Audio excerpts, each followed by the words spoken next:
আসসালামু আলাইকুম সুপ্রিয় দর্শক। আজকে আমার মুরগিগুলোকে রানীক্ষেতের ভ্যাকসিন দিতেছি।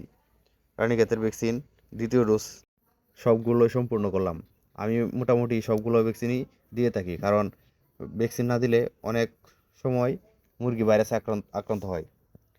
প্রায় সময় মুরগি সবগুলো একসাথে মারা যায়, কারণ হচ্ছে ভ্যাকসিন না দেওয়ার কারণে। মাত্র 55 টাকার কারণে অনেক মুরগি ভাইরাসে আক্রমণ করে মারা যায়। তাই মুরগিগুলোকে সব ভ্যাকসিন দিতে হয়।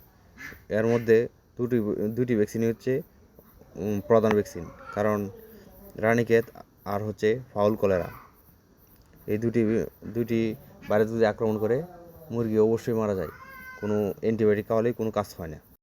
রানীক্ষেত ভ্যাকসিনটি দেওয়ার নিয়ম হচ্ছে 3 ml পানির সাথে ভ্যাকসিনটি গুলিয়ে তারপর 100 ml পানির সাথে মিক্স করে রানের মাংসে প্রতিটি মুরগিকে 1 ml করে দিয়ে দিতে হবে।